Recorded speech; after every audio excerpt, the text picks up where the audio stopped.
जम्मू कश्मीर की ग़ुलामी का असर बहुत सी नस्लों और ख़ित्तों पर पड़ा। इस वक्त नमाज जनाजा है राशिद महमूद का। ये है अशरफ वल्द पीरांदिता कलालिया गढ़ी कहावलियाँ बंडाला में रिहाइश पजीर थे। गोलाबारी से हुए महाजर और हिजरत करके पहुँचे यहाँ कोटला आले वली खान के साथ गांव में रुपेरी में यहाँ उसकी डेथ हुई और आज उसका नमाज जनाजा है। तो नाजरीन, ये है मनफी असरात ग़ुलामी के।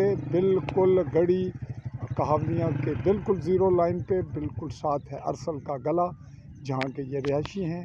और आज 31